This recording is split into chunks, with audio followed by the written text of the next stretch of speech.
Hello. I'm Jackson Morley. And I'm Ari Theodoropoulos. And this is Karting Minute. Now today, we have a very special person. His name is GMO. What's up, guys? My name is Gianmarco Raimondo. For those of you who don't know me, GMO for short. And this guy used to be an F2 driver and now coaches karting on pro. And we're going to learn about him more today.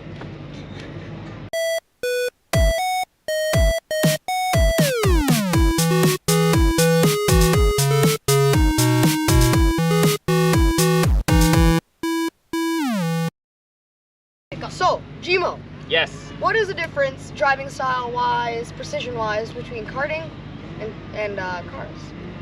Well, cars is a very big category, right? So if we're talking about formula cars, right? I think there's not a huge difference. Obviously, a car and a go-kart are very different. So there's obviously some big differences, but the speed, the coordination, and a lot of things that you have to do physically are very similar. That's why you see a lot of pro drivers still racing karts. But the biggest difference is obviously the speed and the weight of the vehicle.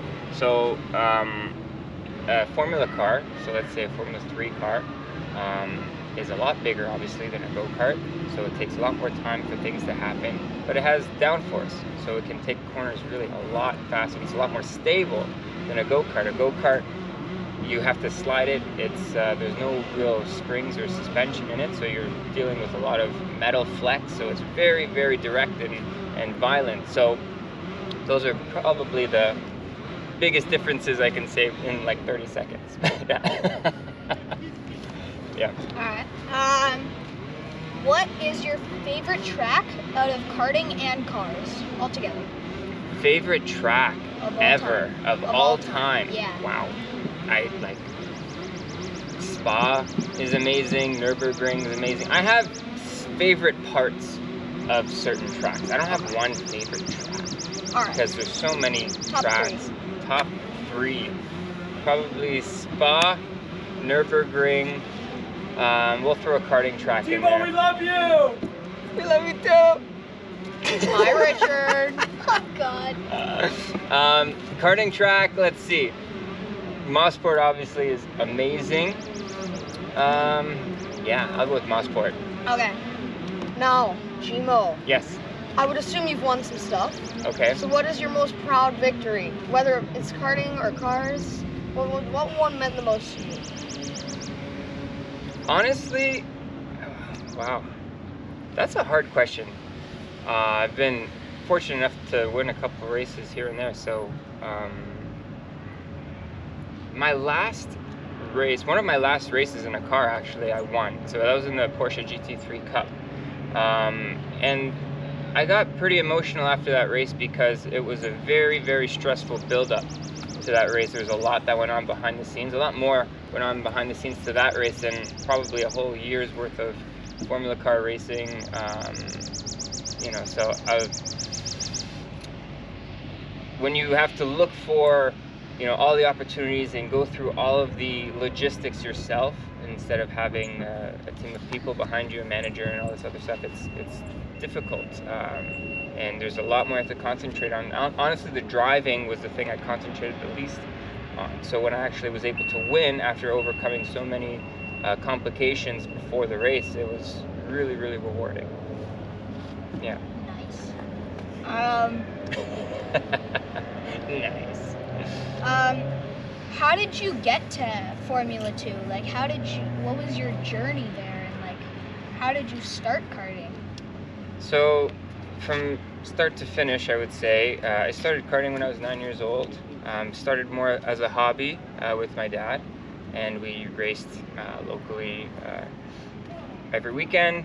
Started getting good, we were really competitive, started getting engine builds, started racing for the national team, started traveling more, racing in the States, racing really high-end categories, shifter, stars of karting, Ron Fellows Championship, and then I won a scholarship to race Formula BMW. It was a junior Formula 1 program that BMW had.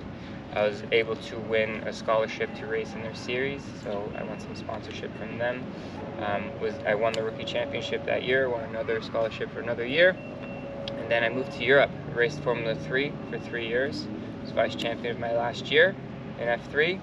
And I was able to do that with more family and friend support. I had a good manager as well that got me some opportunities I wouldn't have been able to get myself. And then Formula 2 is actually an interesting way to get in. So I did a Formula 2 test after my Formula 3 season, and nothing really came of it. There's just a lot of money to find. But a year goes by, I get a call Wednesday saying, hey Gmo, you want to race Singapore in F2? So in F2, the way it works, that every team has to have 2 cars on the field. So if they have a driver that can't make it that race, or there's a gap, they have to fill the seat. So luckily I was one of those drivers that got called to fill the seat. So I got called Wednesday. I was literally in the car for free practice on Friday. So it was really, really, really crazy. But I was able to keep my fitness up in between that whole time, and I could do the race. I did 4 races, and it was definitely an awesome experience. Amazing car. It's more like driving an airplane than racing a car. They're so fast, and you have to really change the way you look at things, and avoid air compressors at all times as well. Yeah, that's important. Now, for one final question. You need to tell me, how do you get your noodle hair? My noodle hair? Yeah, noodle hair. Genetics. And I use a couple products. What are they? You know what they are? Off the top of your head? I don't. My girlfriend is a fashion and beauty influencer, so she gives me new stuff all the time. But definitely hair masks. Get some good conditioner, castor oil as well. I have curly hair, but I use engine oil. Engine oil, like WD, like, or 5W30, or like, what do you use, a thicker one, like 10W60? What do you? Normally the thickest I can get, the better. Oh, okay. So like you even go for like slick. the diesel stuff, right? Yeah, like a diesel. 10W. That's probably Oh, okay. That's how you get the swoop. Sweet.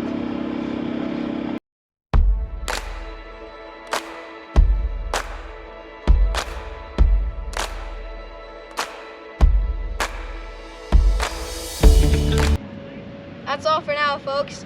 You've joined me, Ari, me, and Karting Minute Crew, and Gmo with the fantastic sunglasses. Oh, thanks. We'll see you next time. Bye.